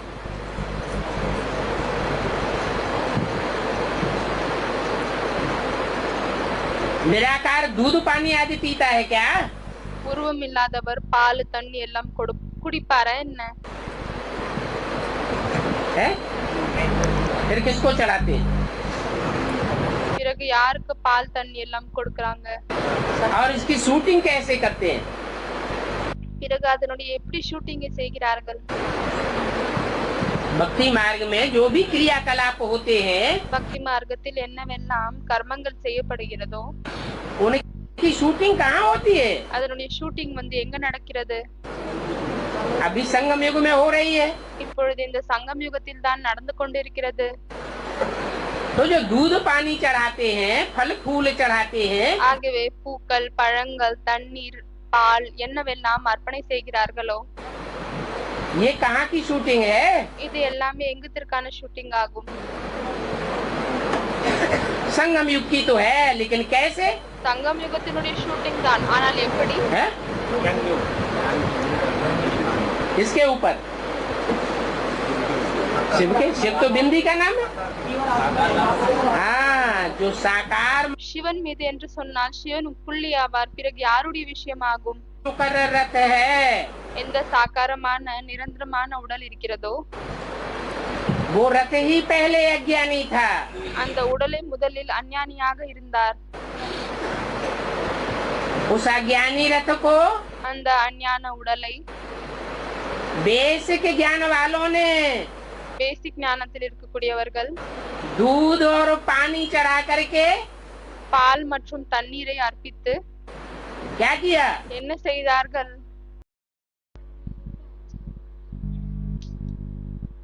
नहलाए धुलाई दिया।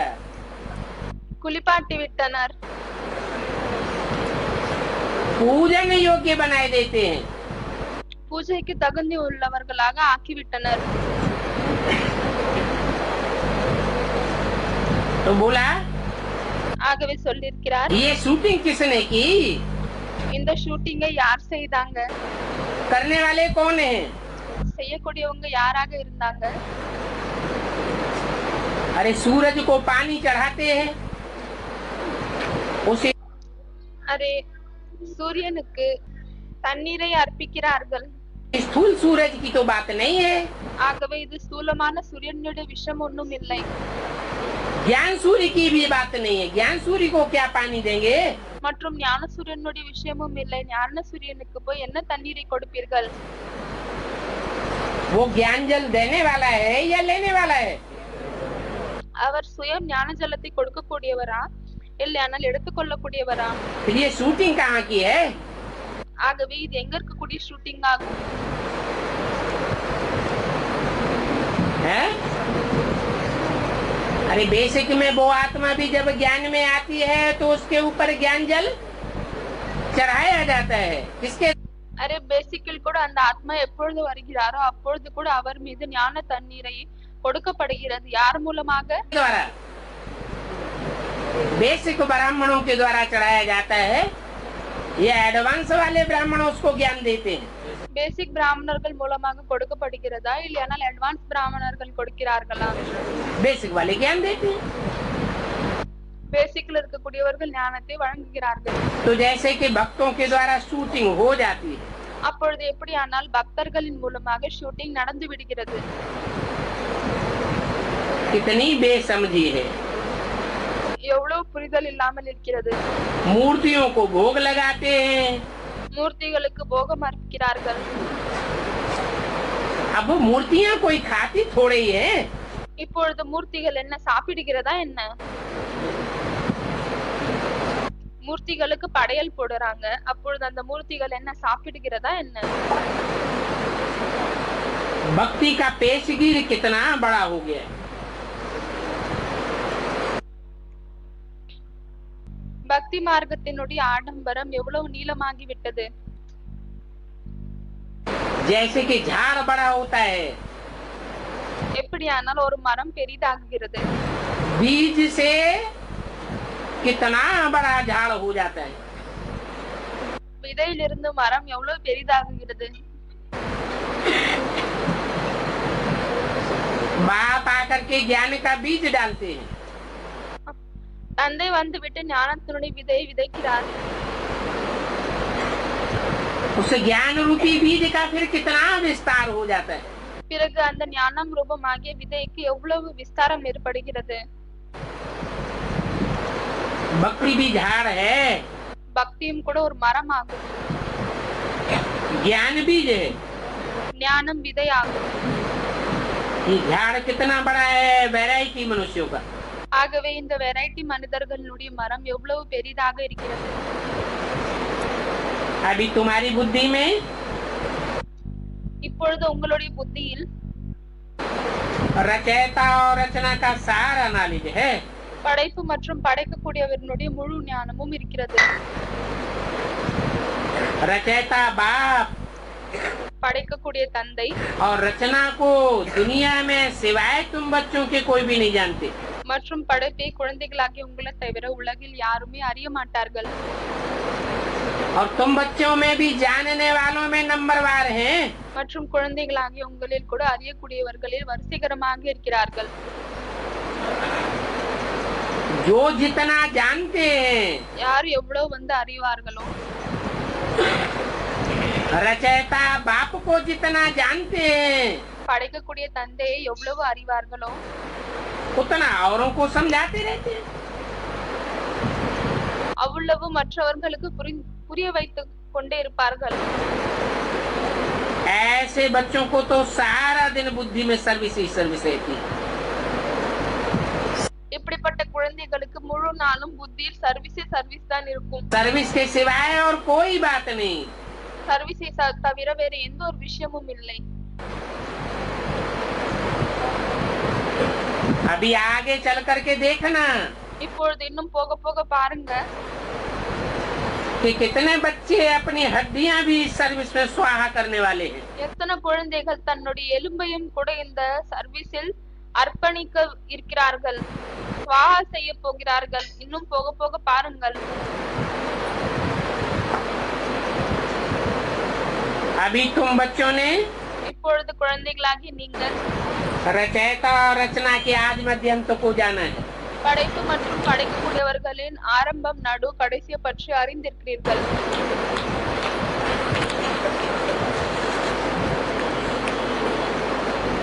जाना भी है और समझा भी है। அறிந்திருக்கிறீர்கள் மற்றும் புரிந்திருக்கிறீர்கள்। 15 जून 1968 की वाणी का 30 पेज। வாணியினுடைய 3வது பக்கம்। कितना बड़ा बेहद का झाड़ है। எவ்வளவு பெரிய எல்லைக்கு அப்பாற்பட்ட மரமாக இருக்கிறது। तुमको कोई कहते हैं ये झाड़ आदि सब तुम्हारी कल्पना है। உங்களுக்கு யாராவது சொல்றாங்க இந்த மரம் எல்லாம் உங்களுடைய கற்பனையாகும்। अरे कल्पना की इसमें क्या बात है? அரே இதுல கற்பனைக்கான என்ன விஷயம் இருக்கிறது? ये तो तुम्हारी हिस्ट्री बताती है இது உங்களுடைய வரலாறு சொல்கிறது कि इब्राहिम बुद्ध क्राइस्ट आदि 2500 वर्ष के अंदर ही आए हैं। இப்ராஹிம் புத்த கிரைஸ்ட் எல்லாமே 2500 வருடங்களுக்கு நடுவில் தான் வந்திருக்கிறார்கள்। तो जो भी दूसरे धर्म आते हैं, ஆகவே என்ன எல்லாம் மற்ற தர்மங்கள் வருகிறதோ, दूसरे धर्म खंड आते हैं, மற்ற தர்ம கண்டங்கள் வருகிறது, वो सब द्वैतवादी द्वापर युग में आते हैं। அது எல்லாமே இரட்டை வழி கொண்ட துவாபர யுகத்தில் தான் வருகிறது। कल्पना कोई रिपीट थोड़ी होती है। இந்த கற்பனை என்ன ரிப்பீட் ஆகுகிறதா என்ன? ये तो नॉलेज है। இது நாலேஜ் ஆகும்। नॉलेज को कल्पना कैसे कहेंगे? இந்த நாலேஜை கற்பனை என்று எப்படி சொல்ல முடியும்? और कल्पना की बात होती तो अब से पहले भी कोई ये कल्पना कर सकता था।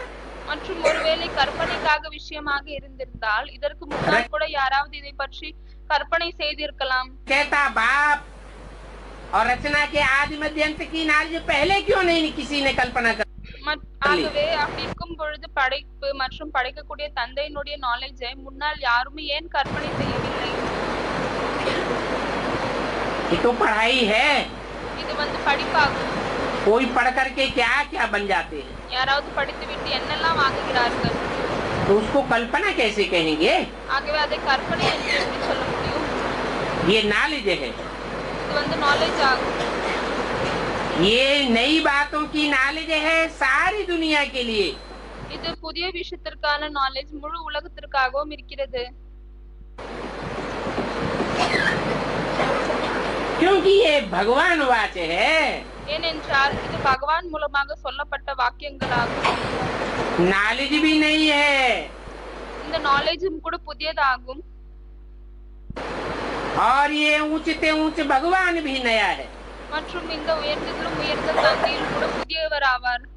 नहीं तो इस दुनिया में अपन को भगवान कहलाने वाले तो बहुत हुए हैं। இல்லையானால் இந்த உலகத்தில் தன்னை பகவான் என்று சொல்லக்கூடியவர்கள் நிறைய பேர் இருக்கிறார்கள்।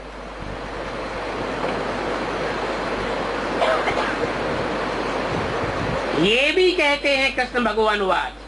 இவங்களும் கூட கிருஷ்ண பகவான் வாச் என்று சொல்கிறார்கள்। और तुम कहते हो शिव भगवान वाच। மற்றும் நீங்கள் வந்து சிவபகவான் உவாச் என்று சொல்கிறீர்கள். तो हर एक की वाचा अपनी अपनी है। ஆக ஒவ்வொருத்தருடைய சொற்கள் தன்னுடையதாகும். एक की वाचा दूसरे से मिल नहीं सकती, ஒருத்தருடைய சொற்கள் இன்னொருத்தர்களோட வந்து சேர்க்க முடியாது. की कर्मणा दूसरे से मेल खा नहीं सकती, ஒருத்தருடைய செயல்கள் வந்து இன்னொருத்தர்களோடு ஒன்று போகாது. एक की दृष्टि दूसरे जैसी हो नहीं सकती, ஒருத்தருடைய பார்வை இன்னொருத்தவங்க போல இருக்க முடியாது. एक का वाइब्रेशन दूसरे से मिल नहीं सकता। ஒருத்தருடைய வைப்ரேஷன் இன்னொருத்தவங்களோட வந்து ஒன்று போக हर முடியாது. एक आत्मा में अपने अपने संस्कार भरे हुए हैं, ஒவ்வொரு ஆத்மாவிலும் தன்னுடைய சம்ஸ்காரங்கள் வந்து நிறைந்திருக்கிறது. अलग अलग, தனித்தனியான விதத்தில். एक न मिले दूसरे से। ஒண்ணு வந்து இன்னொருத்தரோடு ஒன்று போகாது. तो ये पढ़ाई है। ஆகவே இது வந்து படிப்பாகும். उस स्कूलों में भी तो पढ़ाई होती है ना। அந்த ஸ்கூல்களில் கூட படிப்பு இருக்கிறது இல்லையா? उस पढ़ाई को कल्पना कहेंगे क्या? அந்த படிப்பை கற்பனை என்று சொல்ல முடியுமா என்ன? यहाँ बाप है ज्ञान का सागर, இங்கு தந்தை வந்து ஞான கடல் ஆவார். नॉलेजफुल सुप्रीम टीचर, ஞானம் நிறைந்தவர், சுப்ரீம் டீச்சர் ஆவார். एक ही पढ़ाई पढ़ाने वाला है। ஒரே ஒருத்தர் தான் வந்து படிப்பை படிப்பிக்க கூடியவர் ஆவார். उनको सारी सृष्टि के आदि मध्यंत की नॉलेज है। அவருக்கு முழு உலகத்தினுடைய நடு இடை கடைசியினுடைய ஞானம் வந்து இருக்கிறது. शास्त्रों में लिखा हुआ है, சாஸ்திரத்திலும் எழுதப்பட்டிருக்கிறது. ऋषियों मुनियों से पूछो तुम रचयिता रचना को जानते हो? ரிஷிகள் முனிகளிடம் கேளுங்கள், நீங்கள் படைப்பு மற்றும் படைக்கக்கூடியவர்களை அறிவீர்களா? तो कहते थे हम नहीं जानते हैं, नेति नेति। அப்பொழுது அவர்கள் நேத்தி நேத்தி, அதாவது எங்களுக்கு தெரியாது தெரியாது என்று சொன்னார்கள். इति माने अंत, இத்தி அப்படியானா கடைசி. हम उनके आदि और अंत को नहीं जानते। நாங்கள் அவருடைய ஆரம்பம் மற்றும் கடைசியை பற்றி அறிய மாட்டோம். अभी तुम तो समझते हो। இப்பொழுது நீங்கள் வந்து புரிந்து கொள்கிறீர்கள். क्यों न ऋषियों मुनियों को नॉलेज मिले भी कहाँ से? என்னவென்றால் அந்த ரிஷிகள் முனிகளுக்கும் ஞானம் எங்கிருந்து கிடைத்தது? जो भी नॉलेज उठाई है वो शास्त्रों से उठाई है। என்னவெல்லாம் ஞானத்தை அவர்கள் எடுத்துக்கொண்டார்களோ அதையெல்லாம் அவர்கள் சாஸ்திரத்திலிருந்து தான் எடுத்துக்கொண்டார்கள். और शास्त्र विकारी मनुष्यों ने लिखे हैं। மற்றும் சாஸ்திரங்கள் வந்து விகாரம் நிறைந்த மனிதர்கள் தான் எழுதியிருக்கிறார்கள். न देवताओं ने लिखे हैं न भगवान ने लिखे। தேவதைகளும் அதை எழுதவில்லை மற்றும் பகவான் கூட அதை எழுதவில்லை. वो तो देवी देवता सनातन धर्म की हिस्ट्री को ही नहीं जानते। அவர்கள் தேவி தேவதை சனாதன தர்மத்தினுடைய ஹிஸ்டரியை பற்றி அறிய மாட்டார்கள். जिन्होंने इस हिस्ट्री को जाना है யார் வந்து இந்த ஹிஸ்டரியை அறிவார்களோ उन्होंने ही ऊंच पद पाया है। அவர்கள் தான் உயர்ந்த பதவியை அடைந்திருக்கிறார்கள். फिर जब संगम युग आवे பிறகு எப்பொழுது சங்கம் யுகம் வருகிறதோ तभी ही बाप आकर नॉलेज पढ़ावे। அப்பொழுதுதான் தந்தை வந்துவிட்டு நாலேஜை படிப்பிக்கிறார். तो जो नए नए आते हैं वो इन बातों में बहुत मुझ जाते हैं। ஆகவே யார் வந்து புதிதாக வருகிறார்களோ அவர்கள் அனைவரும் இந்த விஷயங்களில் குழப்பம் அடைகிறார்கள். इसलिए कोई भी नए को यहाँ आना अलाउ नहीं किया जाता। அதனால் தான் எந்த ஒரு புதிய நபரையும் இங்கு வருவதற்கு அலோவ் பண்ணுவதில்லை. पहले 7 दिन का कोर्स लेवे। முதலில் 7 நாளுக்கான கோர்ஸை எடுத்துக்கொள்ளணும். कोर्स लेने के बाद கோர்ஸை எடுத்த பிறகு 7 दिन की भट्टी में पड़े। 7 நாளுடைய பட்டியில போகணும்.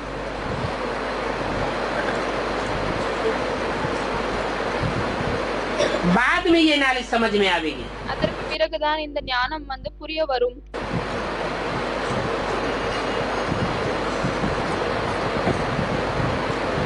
कहते कहते हैं சொல்கிறார்கள், तुम लोग इतने थोड़े हो, நீங்கள் இவ்வளவு குறைய நபர்கள் இருக்கிறீர்கள்.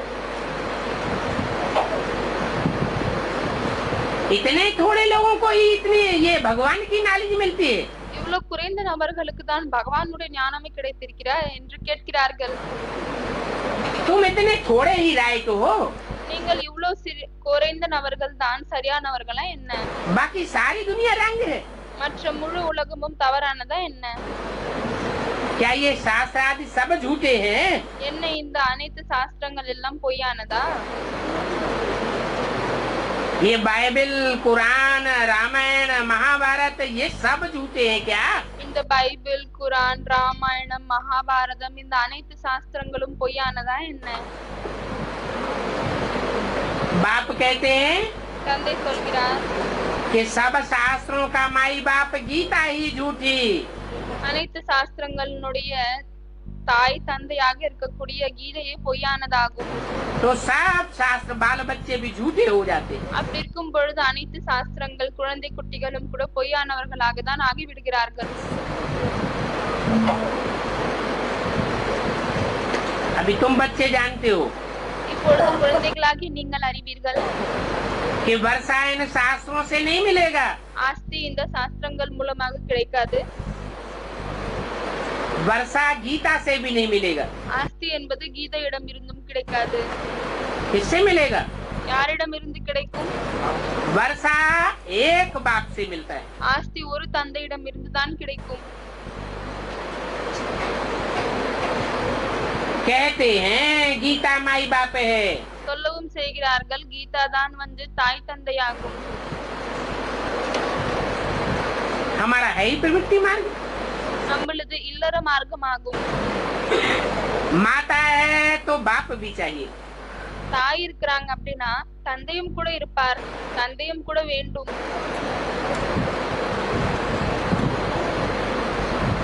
रचयिता बाप से ही वर्षा मिलता है, படைக்கக்கூடிய தந்தையிடம் இருந்துதான் ஆஸ்தி என்பது கிடைக்கும். रचना से वर्षा नहीं मिल सकता। படைப்பிடம் இருந்த ஆஸ்தி என்பது கிடைக்க முடியாது. वेदों शास्त्रों आदि में रचयिता और रचना की नॉलेज हो ही नहीं सकती। வேதங்கள் சாஸ்திரங்களில் படைப்பு மற்றும் படைக்கக்கூடியவரின் ஞானம் வந்து இருக்கவே முடியாது.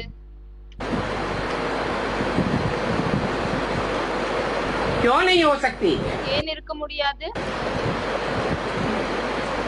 क्योंकि शास्त्र लिखने वाले जो भी मनुष्य मात्र हैं, ஏனென்றால் சாஸ்திரத்தை எழுதக்கூடிய எண்ணமெல்லாம் மனித ஆத்மாக்கள் இருக்கிறார்களோ वो सब जन्म मरण के चक्र में आने वाले हैं। அவர்கள் அனைவருமே பிறப்பு இறப்பினுடைய சக்கரத்தில் வரக்கூடியவர்கள் ஆவார்கள். जन्म मरण के चक्र में आने वालों को अपने पूर्व जन्मों की स्मृति नहीं रहती। பிறப்பு இறப்பினுடைய சக்கரத்தில் வரக்கூடியவர்களுக்கு தன்னுடைய கடந்த ஜன்மத்தினுடைய ஞாபகம் இருக்காது. ये सारी दुनिया के आदि मध्य अंत को तो वो ही बता सकता है जो सदा काल जन्म मरण के चक्र से मुक्त हो। இந்த முழு உலகத்தினுடைய ஞானத்தையும் அவரால் மட்டும்தான் சொல்ல முடியும், யாரு தானே பிறப்பு இறப்பினுடைய சக்கரத்திலிருந்து விடுபட்டு இருப்பார். वो निरंजन निराकार है, அவர் நிரஞ்சன் நிராகார் ஆவார். उसको कोई पाप पुण्य का भेद नहीं लगता। அவருக்கு எந்த ஒரு பாவம் புண்ணியமும் ஏற்படாது. तो उनसे पूछना पड़े ஆகவே அவரிடம் கேட்க வேண்டும், कि पहले ये तो बताओ ஃபர்ஸ்ட் நீங்க இதை சொல்லுங்கள், कि वेदों से कौन सा धर्म स्थापन हुआ? வேதங்கள் மூலமாக என்ன தர்மம் படைக்கப்பட்டது?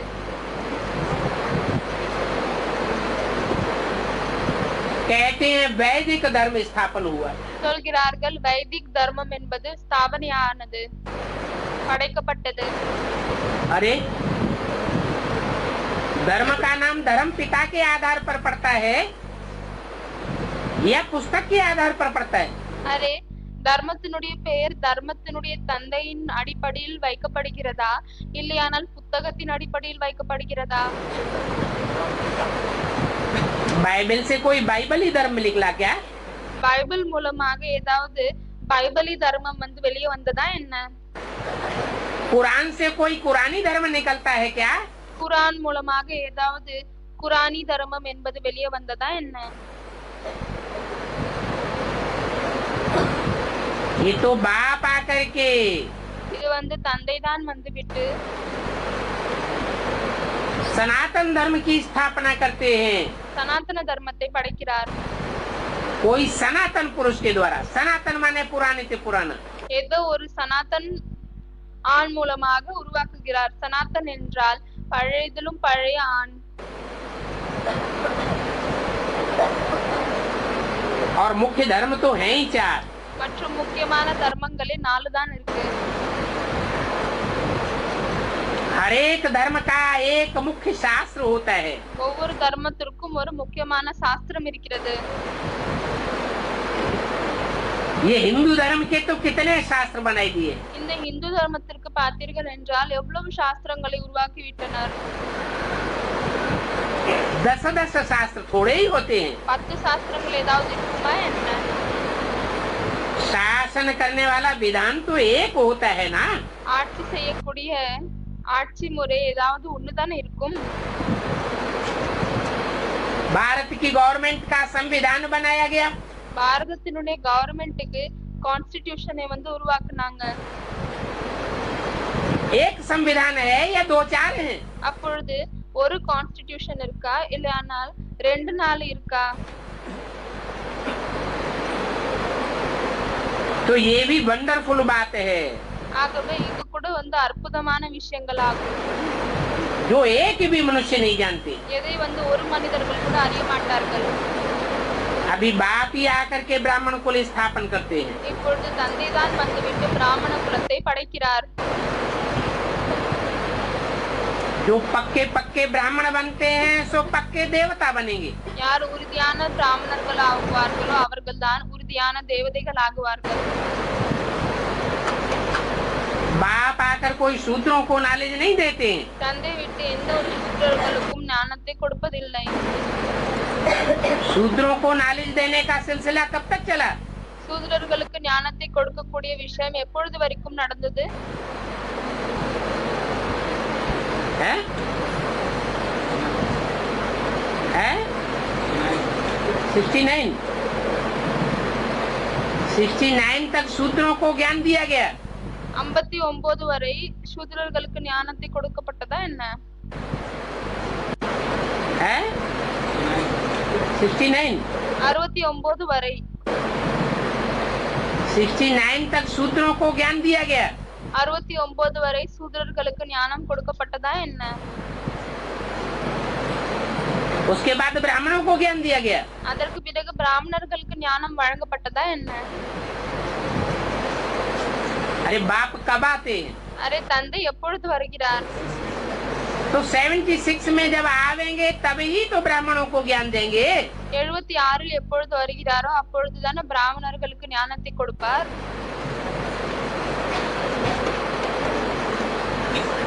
उससे पहले कौन सी मशीनरी चल रही थी? அதற்கு முன்னால் எந்த மெஷினரி நடந்துட்டு இருந்துச்சு? शूद्रों को ब्राह्मण बनाने की मिशनरी थी। சூத்திரர்களை பிராமணர்களாக ஆக்கக்கூடிய தொழில் நடந்து கொண்டிருந்தது। अभी हमारी डबल मिशनरी है। ஆனால் இப்பொழுது நம்மளுக்கு டபுள் மிஷன் இருக்கு। तुम शूद्रों को ब्राह्मण भी बनाते हो நீங்கள் சூத்திரர்களை பிராமணர்களாகவும் ஆக்குகிறீர்கள்। और फिर ब्राह्मणों को देवता बनाने का भी ज्ञान बाप से दिलवाते हो। மற்றும் பிராமணர்களை தேவதையாக்குவதற்கான ஞானத்தையும் கூட தந்தையிடம் இருந்து கொடுக்கிறீர்கள்। जो ब्राह्मण बनते हैं யாரு பிராமணர்கள் ஆகுகிறார்களோ वो ही फिर सूर्यवंशी चंद्रवंशी कुल में अपना पद पाते हैं। அவர்கள் தான் சூரியவம்ச சந்திரவம்ச குலத்தில் தன்னுடைய பதவியை எடுத்துக்கொள்கிறார்கள்।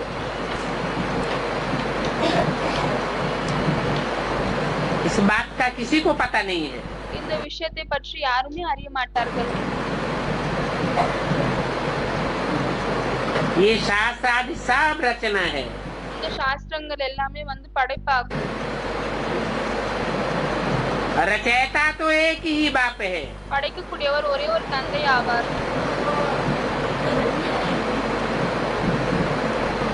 रचना से वर्षा नहीं मिल सकता। படைப்பிடமிருந்து ஆஸ்தி கிடைக்க முடியாது। वो तो बाप ही है। அவர் தந்தை மட்டும்தான் ஆவார்। सर्वशास्त्रमयी शिरोमणि गीता गाई हुई। அனைத்து சாஸ்திரங்களுக்கும் தலை சிறந்த மகுடம் கீதை என்று சொல்லப்படுகிறது. जरूर गीता रूपी संविधान से श्रेष्ठ शासन किया गया होगा। கண்டிப்பாக சிரேஷ்டத்திலும் சிரேஷ்ட ஆட்சி செய்திருப்பார்கள்.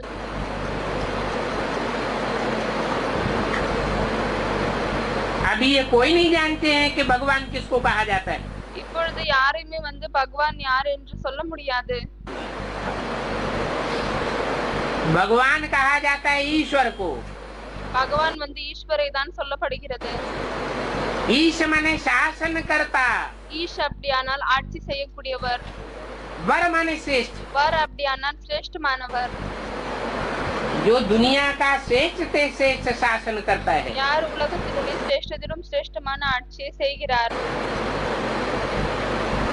वो राजाएं लोग तो कितनी जोर जबरदस्ती करते हैं शासन चलाने के लिए। அவர்கள் அந்த ராஜாக்கள் எவ்வளவு வற்புறுத்துறார்கள் ராஜாங்கத்தை செய்வதற்காக, எவ்வளவு வலுக்கட்டாயமாக இருக்கிறார். राजाइयां चलती हैं, मिलिट्री रखी जाती है। ராஜாங்கம் நடந்து கொண்டே வந்தது, மிலிட்டரியை வைக்கப்பட்டது, पुलिस रखी जाती है। போலீஸ் வைக்கப்படுகிறது. कितना प्रबंध करते हैं எவ்வளவு ஏற்பாடு செய்கிறார்கள் कंट्रोल करने के लिए। கண்ட்ரோல் செய்வதற்காக. यहाँ तो बाप कोई जोर जबरदस्ती नहीं करते। ஆனால் தந்தை இங்கு எதற்காகவும் வற்புறுத்துவதில்லை. बड़ी सहज राजधानी की स्थापना होती है। மிகவும் சகஜமாக ராஜதானியின் ஸ்தாபனை ஏற்படுகிறது. इतना श्रेष्ठ शासन भगवान का होता है। எவ்வளவு சிரேஷ்டமான ஆட்சி பகவான் செய்கிறார். उनको कहा जाता है भगवान भगवती का राज्य। அவரை தான் பகவான் பகவதியினுடைய ராஜ்யம் என்று சொல்லப்படுகிறது. ये कोई नहीं जानते। இது யாருமே அறிய மாட்டார்கள். कह देते हैं भगवान सर्वव्यापी है। பகவான் சர்வவியாபி ஆவார் என்று சொல்லி விடுகிறார்கள்.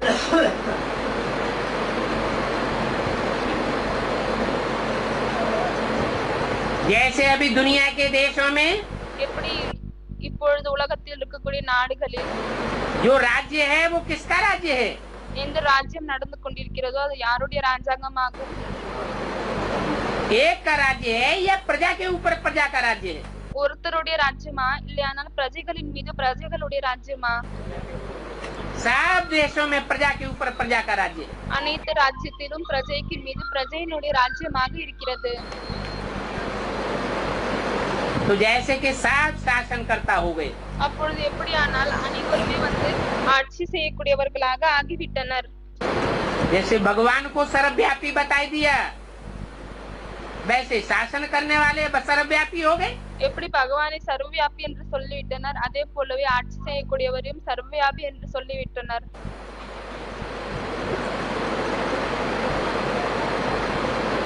फिर कहते हैं कृष्ण में भी फलाना है, பிறகு சொல்கிறார்கள் கிருஷ்ணரிலும் கூட குறிப்பிட்டவங்க இருக்கிறாங்க, फलाने में भी फलाना है। பிறகு அந்த குறிப்பிட்ட நபர்கள் கூட யாரு குறிப்பிட்டவங்க இருக்காங்க. ये सर्वव्यापी की नूद भी ड्रामा में है। இந்த சர்வவியாபி என்ற விஷயம் கூட டிராமாவில் அடங்கி இருக்கிறது. अभी बाप सन्मुख आकर के तुम बच्चों को समझाते हैं, இப்பொழுது தந்தை நேர்முகமாக குழந்தைகளாக சிக்கலாட் புரிய வைக்கிறார். हैं इस रथ द्वारा। இந்த ரதம் மூலமாக உடல் மூலமாக கற்பிக்கிறார்.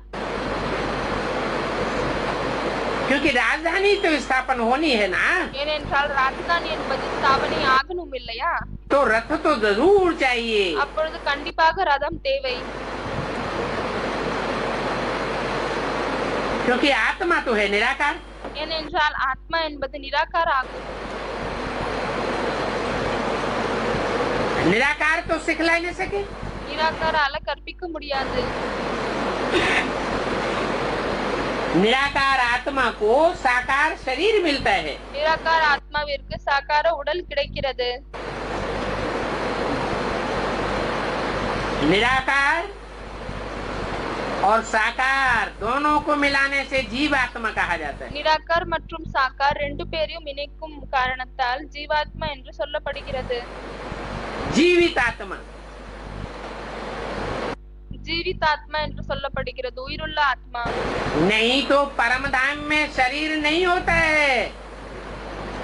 இல்லையானால் பரம்தாமத்தில் உடல் வந்து இருப்பதில்லை. तो आत्माएं जैसे कि जड़वत पड़ी रहती है। அப்பொழுது ஆத்மாக்கள் எப்படியானால் ஜடமாக இருக்கிறார்கள், எந்த ஒரு அசைவும் இருக்காது. यहाँ तो दो हो जाते हैं, एक आत्मा एक शरीर। இங்க பார்த்தீர்கள் என்றால் இருவர் இருக்கிறார்கள், ஒன்னு ஆத்மா ஒன்னு வந்து உடல்.